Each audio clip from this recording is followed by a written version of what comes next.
तुम्ही काय सरकारला काय विनंती करू इच्छिता?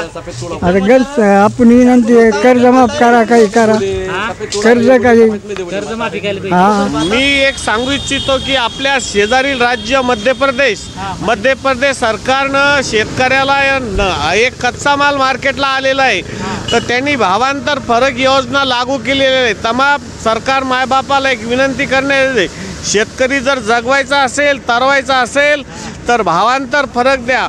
आणि भावांतर फरक असा द्या की ज्या सर्टिफाईड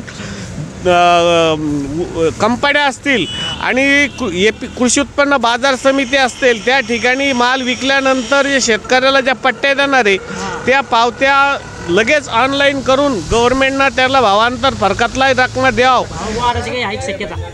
भाव वाढण्याची शक्यता दिवाळीनंतरच आहे. या भावात काही पुरत नाही शेतकऱ्याला, काय करायचं सरकारनं? सरकारने याच्यात डिफरन्स भाव फरक द्यावा हमी भावापेक्षा. हमी भाव जसं 53 से 28 रुपये जे पट्टी बनेल त्याच्या हिशोबाने डिफरन्स द्यावा शेतकऱ्याला.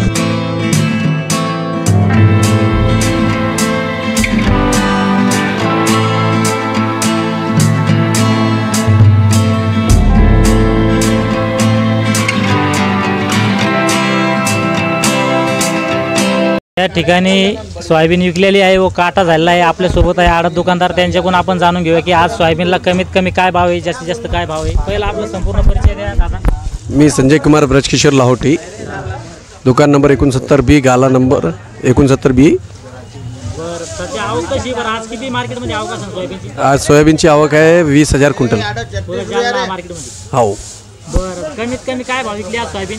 कमीत कमी 3,000 रुपये आणि वरमध्ये 4200 रुपये. 4200 रुपये. समजा 20 मॉइश्चर काय भाव विकली? 20 मॉइश्चर 36 पासून 36.5. 36 आणि जशी जशी समजा आता 18 मॉइश्चर असली 18 मॉइश्चर 37.5 38 माल बघून. 14 मॉइश्चर 4,000 4,050. 10 मॉइश्चर असली समजा 4200 41. बरं, तर भाव वाढायची काही आहे शक्यता? भाव वाढण्याची शक्यता दिवाळीनंतरच आहे. या भावात काही पुरत नाही शेतकऱ्याला, काय करायचं सरकारनं? सरकारने याच्यात डिफरन्स भाव फरक द्यावा हमी भावापेक्षा. हमी भाव जसं 53 से 28 रुपये जे पट्टी बनेल त्याच्या हिशोबाने डिफरन्स द्यावा शेतकऱ्याला. खूप छान. या ठिकाणी जे आडत दुकानदार त्यांनी बी आपला भावांचा फरक मिळाला पाहिजे. आपल्यासोबत शेतकरी आपण कुठे आले? अंतरवाला. तुमचं नाव सांगा बरं सगळं. मधुकर खंडागळे. किती एकर मध्ये सोयाबीन लावली? 2 एकर मध्ये. 2 एकर मध्ये. तर किती सोयाबीन झाली तुम्हाला? 26.5 कट्टे झाले का? 26 कट्टे. बरं बरं, तर किती होईन ती एकरी काय ॲव्हरेज येईल? आता काय माहिती, आता मोजलीच नाही अजून. मोजली नाही समजा. तरी एक कट्टा किती बसन?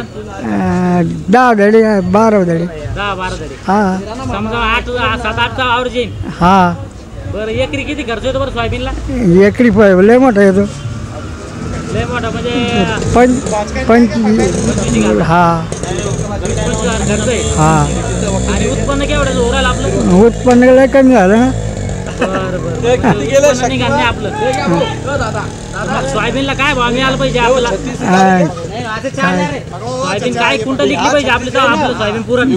5,000 तरी विकली पाहिजे. 5,000च्या पुढे विकली पाहिजे. हा. बरं बरं बरं, सरकारचा भाव 5,328 असं का? हा. मग त्या हिशोबाने आपल्याला ते पैसे भेटले पाहिजे समजा. हा. भावांतर फरक मिळाला पाहिजे. हो. म्हणजे आज तुमची किती मॉइश्चर आहे सोयाबीन? 19 काय विकली? 36. बरं बरं, म्हणजे आपलं उत्पन्न खर्च बी निघाल नाही. जो खर्च केला तो बी निघाल. बरं बरं, तर मग तुम्ही काय सरकारला काय विनंती करू इच्छिता? आता गरज आपण विनंती कर्ज माफ करा, काही करा, कर्ज काही कर्जमाफी केली पाहिजे. बरोबर, कर्जमाफी केली पाहिजे. शेतीमालाला भाव नाही आणि कर्जमाफी नाही. बरं बरं, चालतं. या ठिकाणी शेतकरी सगळ्यात दुःखी झालेला आहे. हो. या भाव चालतं. या ठिकाणी जे दादा होते आंतरवाल्याचे त्यांना बी या ठिकाणी त्यांनी 2 एकर क्षेत्रामध्ये जवळपास फक्त 26 कट्टे झाले. त्यांना उत्पन्न खर्च बी निघाला नाही. या व्हिडिओमध्ये थांबूया आपण. या ठिकाणी शेतकरी वर्ग पूर्ण नाराज आहे सरकारवर. सरकारनं कमीत कमी भावांतर फरक द्यावा. आज आपण येईल आहे जालना बाजार समिती. या ठिकाणी सध्या सोयाबीनची आवक वाढत आहे. या ठिकाणी माल विकलेला बी आहे. आपण येईल आहे ऋषी कृपा ट्रेडिंग कंपनी आपल्यासोबत आहे. मालक त्यांच्याकडून आपण जाणून घेऊया संपूर्ण माहिती आजच्या बाजाराविषयी. दादा मला आपला संपूर्ण परिचय द्या. मी रामेश्वर बोडखे ऋषी कृपा ट्रेडिंग कंपनीचा संचालक आहे. जालना कृषी उत्पन्न बाजार समितीमध्ये आहे. आपलं दुकान नंबर 22 सेल हॉल समोर. आणि आता सध्या सोयाबीनचं सीझन हे धूमधाम चालू झालेलं आहे आणि शेतकऱ्याचा आसमानी संकटी सुलतानाच्या तावडीतून हा माल कसाबसा आज मार्केटला आणलेला आहे. परंतु खूप शेतकरी नाराज होत आहे. कारण गेल्या 10 वर्षाच्या अगोदर जो भाव होता तो भावच आज मिळू लागलेला आहे. आणि भावामध्ये वृद्धी व्हायला पाहिजे, वाढ व्हायला पाहिजे. प्रत्येक वर्षी कमीत कमी भावांतर फरकाच्या हिशोबानं जो उत्पादन आणि उत्पादन याच्यातली तफावत पाहता हे मार्केटला फार भाव कमी आहे. मी एक सांगू इच्छितो की आपल्या शेजारील राज्य मध्य प्रदेश सरकारनं शेतकऱ्याला एक कच्चा माल मार्केटला आलेला आहे. तर त्यांनी भावांतर फरक योजना लागू केलेली आहे. तमाम सरकार मायबापाला एक विनंती करणे, शेतकरी जर जगवायचा असेल, तरवायचा असेल तर भावांतर फरक द्या. आणि भावांतर फरक असा द्या की ज्या सर्टिफाईड कंपन्या असतील आणि कृषी उत्पन्न बाजार समिती असतील त्या ठिकाणी माल विकल्यानंतर जे शेतकऱ्याला ज्या पट्ट्या देणार आहे त्या पावत्या लगेच ऑनलाईन करून गव्हर्नमेंटनं त्याला भावांतर फरकातलाही रकमा द्यावं, जेणेकरून आज शेतकरी तरेल. आज पाहता की त्याचा उत्पादन खर्चही निघत नाही. आज मार्केटला 20 मॉइश्चरचे भाव आज 36-36.5पर्यंत मिळालेले आहे. आणि 20 मॉइश्चर आणि वरती भाव 12 मॉइश्चरचे 41-41.5पर्यंत जातात. परंतु हा जो भाव आहे हा शेतकरी ज्यावेळेस पट्टी घेतो, ज्यावेळेस शेतकऱ्याला भाव सांगितला त्यात शेतकरी खूप नाराज होतो. आणि त्याच्यामुळं शेतकऱ्याबद्दल खूप नाराजीची भावना आहे. एक तर कसं बसं संकटातून बाहेर आलेला आहे. तर याची एकच मागणी असावी की जेणेकरून भावांतर फरक दिला तर आमचा शेतकरी थोडाफार तरेल. बरं भावांतर फरक आम्हाला थोडक्यात सोप्या भाषेत सांगा. समजा शेतकऱ्याचा माल किती पैशाला विकला आणि त्याला किती पैसे वाचन भावांतर फरकानुसार ते आम्हाला एकदा साध्या भाषेत आमच्या शेतकऱ्यांना मी सांगतो. भावांतर फरक म्हणजे आज विकलेला माल जो भाव असेल आणि सरकारी ठरवलेला भाव याच्यामधलं जो तफावत ही शेतकऱ्याच्या खात्यात जायला पाहिजे. आणि त्याला कोणतंही अनुदान नको, शेतकऱ्याला काही देऊ नका, फक्त त्याच्या मालाचा योग्य मोबदला द्या. तो शेतकरी हसत राहील आणि तो सुखी राहील याच्यात 100% खात्री आहे.